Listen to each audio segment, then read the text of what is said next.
Hello बच्चों, आइए इस प्रश्न को पढ़ते हैं। प्रत्यावर्ती धारा परिपथ में श्रेणी क्रम में जुड़े एल, सी तथा आर के सिरों के बीच वोल्टेज 60 वोल्ट, 20 वोल्ट तथा 30 वोल्ट है। आरोपित वोल्टेज है, पहला ऑप्शन है 110 वोल्ट, दूसरा ऑप्शन है 50 वोल्ट, तीसरा ऑप्शन है 70 वोल्ट, चौथा ऑप्शन है 10 वोल्ट। आइए इस प्रश्न की मुख्य अवधारणा की चर्चा करें।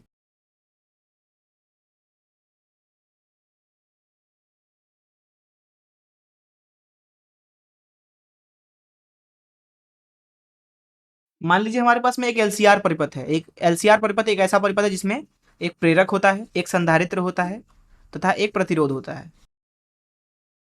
यहाँ पे प्रत्यावर्ती निवेश लगा देते हैं।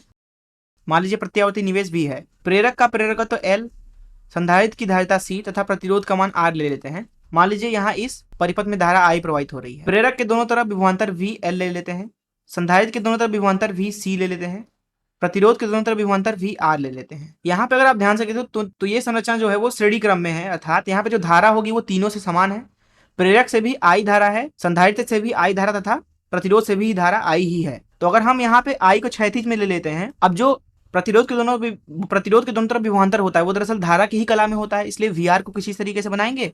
बात करें अगर हम वीसी की, तो दरअसल संधारित्र के अंदर प्रवाहित होने वाली धारा से विभव जो होता है वो 90 डिग्री पीछे होता है, इसलिए वीसी को नीचे बनाएंगे 90 डिग्री पीछे, 90 डिग्री नीचे। वही बात करें अगर वीएल की, तो क्योंकि उसमें भी धारा आई ही है तो आई के साथ वीएल का कोण जो होगा वो 90 डिग्री होगा, क्योंकि प्रेरक के अंदर जो धारा होती है वो विभव से 90 डिग्री पीछे होती है, इसलिए वीएल ऊपर बनाया जाएगा कुछ इस तरीके से 90 डिग्री आगे। अब यहाँ पे अगर हम इस धारा को भूल करके केवल विभव का यहाँ पे ग्राफ बनाएं, तो ऊपर है वीएल, क्षैतिज में है वी आर तथा नीचे है वीसी।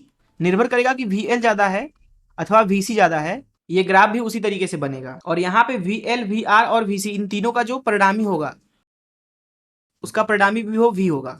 यहाँ पे दरअसल तीन स्थितियां बनेंगी। पहली स्थिति में हम मान लेते हैं कि वीएल ज्यादा है वीसी से। ऐसी स्थिति में जो यहाँ पे ग्राफ बनेगा वो कुछ इस तरीके से बनेगा। वी आर इधर है, ऊपर अगर हम बात करें तो कुल विभव होगा वीएल माइनस वीसी। ये है वीएल ज्यादा है वीसी स्थिति में, और जो परिणामी विभव होगा वो कुछ इस तरीके से होगा, जिसको वी से दर्शा देते हैं। दूसरी स्थिति लेते हैं। दूसरी स्थिति में हम मान लेते हैं कि वीएल कम है वीसी से। ऐसी स्थिति में वी आर इधर आएगा और नीचे आएगा वीसी माइनस वीएल, तथा जो परिणामी विभव होगा वो कुछ इस तरीके से होगा, जिसे वी से प्रदर्शित कर देते हैं। तीसरी स्थिति पे चलते हैं। तीसरी स्थिति में अगर हम बात करें तो वीएल बराबर होता है वीसी के। ऐसी स्थिति में जो ऊपर नीचे विभवांतर है वो कट जाएंगे और केवल वी आर बचेगा। तो दरअसल वी आर ही वी के बराबर हो जाता है, अर्थात कुल जो परिणामी विभव होगा वो दरअसल वी आर के ही बराबर हो जाएगा। तो इस मुख्य अवधारणा से आइए इस प्रश्न को हल करें। यहाँ इस प्रश्न में आपको दिया गया है एल के दोनों तरफ विभवांतर अर्थात वीएल का मान 60 के बराबर वोल्ट में, तथा संधारित्र के दोनों तरफ विभवांतर वीसी है जो कि दिया गया है 20 वोल्ट के बराबर। वहीं प्रतिरोध के दोनों तरफ विभवांतर वी आर है और उसका मान दिया हुआ है 30 वोल्ट के बराबर। अब यहाँ पे अगर हम इसको ग्राफ में बनाएं तो वी आर क्योंकि क्षैतिज होता है, जैसा कि मुख्य उदाहरण में देखा, वीएल ऊपर होता है 60, वीसी नीचे होता है जो कि 20 है। हमसे पूछा जा रहा है कि परिणामी विभव क्या है। तो यहाँ पे आप देख सकते हैं कि वीएल ज्यादा है वीसी से, इसलिए स्थिति कुछ इस तरीके से बन जाएगी।